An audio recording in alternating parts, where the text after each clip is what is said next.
Oh, Alléluia. Merci Saint-Esprit. Je t'aime.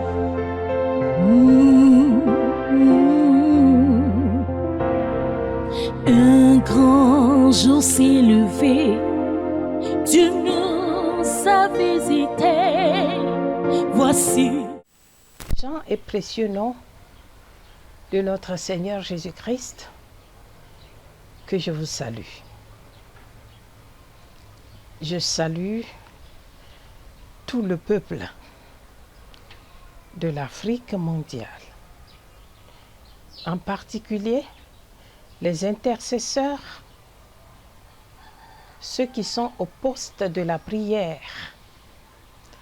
Prière en faveur du salut des âmes, prière en faveur de la paix de nos nations, surtout africaines. Je vous dis shalom dans le nom puissant et précieux de Jésus-Christ de Nazareth. On m'appelle Espérance de Magdala. Je suis de l'église Pentecôte. Pour ceux qui ne me connaissent pas, j'ai un ministère d'intercession internationale. C'est au travers de ça que le Seigneur opère le salut des âmes de son peuple. On m'appelle encore Winams. Victorieuse. Moi, j'ai été toujours victorieuse. Vainqueur sur toute situation. Sur tout complot de l'ennemi, j'ai été toujours vainqueur. C'est pourquoi on m'appelle Winners. Permettez-moi, les enfants de Dieu, aujourd'hui de toucher à 4 sujets. Je m'adresse premièrement au peuple de la Côte d'Ivoire. Ceux qui sont rentrés dans le pays de l'exil, ceux qui sont libérés par la grâce de notre Dieu Jésus-Christ de Nazareth et son Saint-Esprit,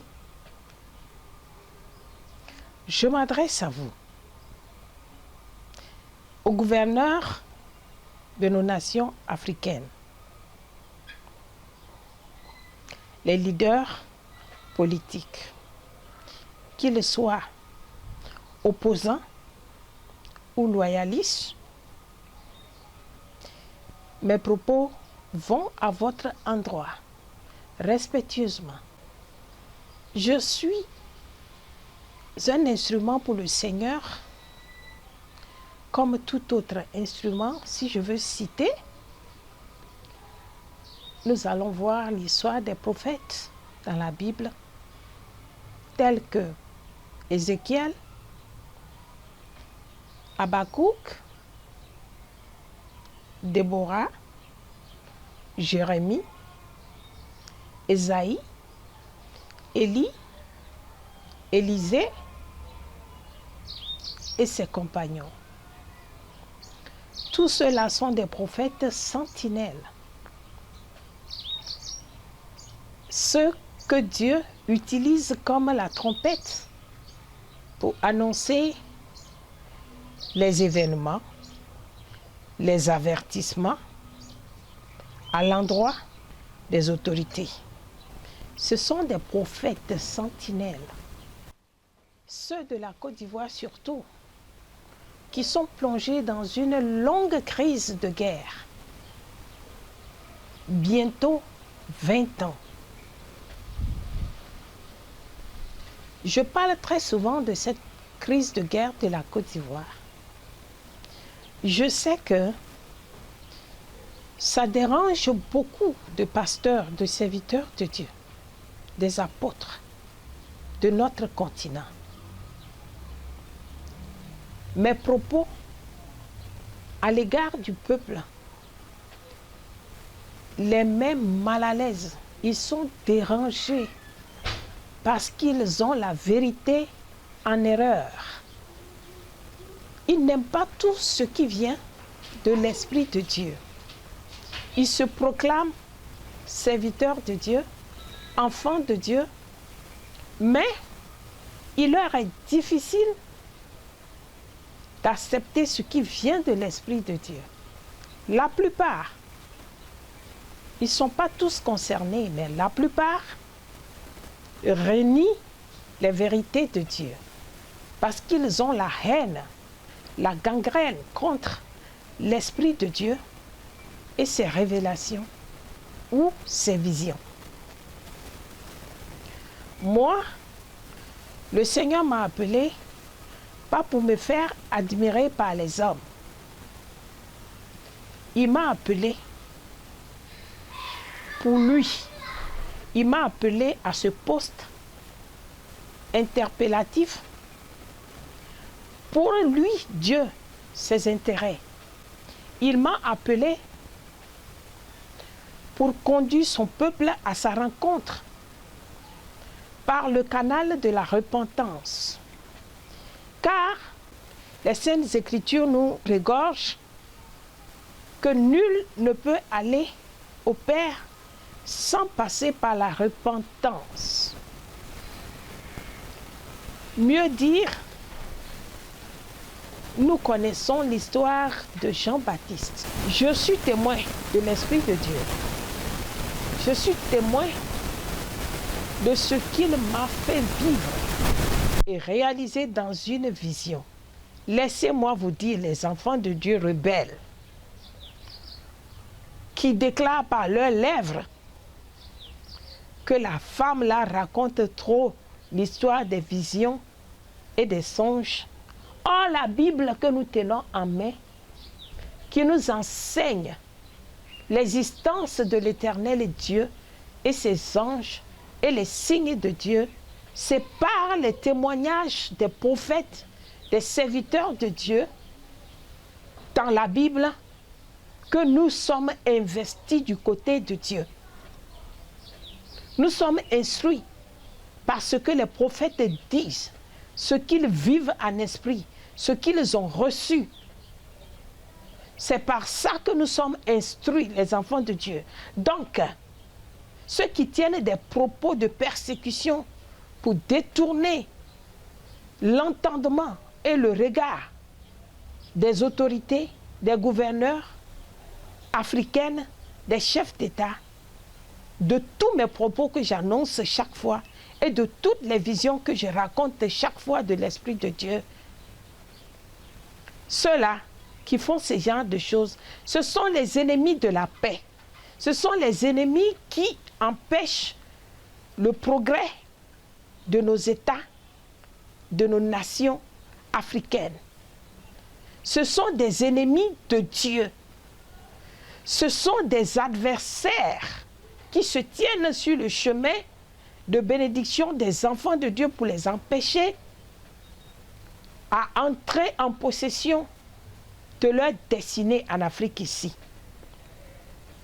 Permettez-moi de vous raconter 3 grandes visions que le Seigneur m'a fait vivre en Côte d'Ivoire et au Bénin. Et comme ça, vous-même, vous allez appréhender, analyser par rapport aux saintes écritures de la Bible qui nous a enseigné les signes de Dieu, pour voir si je suis de Dieu ou si je suis venu pour séduire les autorités politiques de la place à me donner leur gain. Puisque c'est ce que d'autres déclarent sur les réseaux, les YouTube, sur les médias, partout. Laissez-moi vous conduire dans une vision, 1 ou 4 visions. Ces choses eurent lieu au cours de la crise de guerre en Côte d'Ivoire, lorsque j'étais partie prier dans un département qu'on appelle Tabou, dans la ville de Tabou. Tabou à la frontière du Libéria. C'était en l'an 2005. Début l'an 2006 aussi. Quand je faisais mon émission à la RTI, le jour où j'ai parlé de l'événement de déchets toxiques qui va faire son entrée sur le territoire ivoirien en pleine guerre, j'ai annoncé comme ça qu'un élément va quitter un pays lointain et par les rives va faire son entrée en Côte d'Ivoire, par la zone portuaire. Je vois une mallette noire dans la mer Noire qui est venue se débarquer en Côte d'Ivoire. Mais ce qui est à l'intérieur de la mallette était du toxique. Et ce jour-là, je me souviens que j'ai inversé le ministre, c'était le ministre Konabani Charles, et le ministre qui s'occupait de la zone portuaire d'Abidjan et de San Pedro. Je leur ai adressé ces avertissements. À l'égard de tout le peuple de la Côte d'Ivoire, personne ne peut nier cette vérité. Et je leur ai demandé de prendre les mesures, les précautions nécessaires pour faire éviter un mal qui s'approche du peuple ivoirien. S'ils prennent les mesures par la sagesse, par l'intelligence de toutes les zones portuaires, je ne pense pas que ce danger-là va rentrer. Car selon l'esprit, l'ennemi envoie une œuvre meurtrière contre le peuple de la Côte d'Ivoire. J'étais en émission ce jour-là avec l'animateur qu'on appelle Baba Koulibaly. Il m'a posé beaucoup de questions. Vous-même, vous le connaissez, cet animateur-là. C'est quelqu'un qui aime comprendre les choses avec précision pour aider le peuple. Il m'a posé beaucoup de questions pour ne pas dire que je suis en train de raconter une histoire ou bien de mensonges. Les gouverneurs, les autorités n'ont pas prêté oreille. Et 2 semaines après, nous avons vu un produit de déchets toxiques qui est déversé sur les sites de zone en zone en Côte d'Ivoire, Abidjan précisément, à Kouédo, ainsi de suite. Et ce déchet-là a fait des dégâts graves mortels, tels que je l'avais précisé à la télévision. Ça, c'est un élément. Et c'est au cours de cette émission qu'un préfet m'a vu à Tabou. Puisque quand l'événement a commencé, 2 semaines encore, j'étais retournée sur cette même antenne de RTI. Et j'interpellais les serviteurs de Dieu à prier. J'avais utilisé plusieurs ondes, plusieurs médias de la place ivoirienne pour demander aux intercesseurs de prier dans la période là précisément parce que c'est un danger grave qui a démarré et qui ne va pas finir vite. Mais malheureusement, le peuple était dans la distraction tellement des jeux néants, et ils n'ont pas le temps de tourner leur oreille vers le son de ma trompette. Et le déchet toxique a fait tellement du dégât. C'est au cours de cette 2e édition d'interpellation à la prière que le préfet là m'a appelé à Tabou. Il m'a dit, servante de Dieu, ça fait plusieurs fois que je suis votre émission. Et tout ce que vous dites, quand les gens ne prient pas, ça se réalise. Je suis dans un département où se trouvent beaucoup de réfugiés de guerre. Et les victimes de guerre ont un prime que l'Amérique a débloqué. Mais il est difficile pour nous d'entrer en possession de ces primes. Alors, je t'invite à venir faire un programme tout d'abord dans le département lequel je suis préfet, pour que la paix et l'apaisement des esprits soient dans mon département, pour que j'ai moins de problèmes avec la population que je gère ici. En plus, il faut prier pour que cet argent soit débloqué, pour que je trouve un peu de soulagement pour ma population du département. J'ai pris ces doléances en considération puisqu'il parle de la paix. Et je m'étais rendu. Donc, au cours de mon séjour là-bas, j'étais dans un moment de jeûne de 40 jours quand j'étais arrivée et cachée dans un endroit isolé de la ville.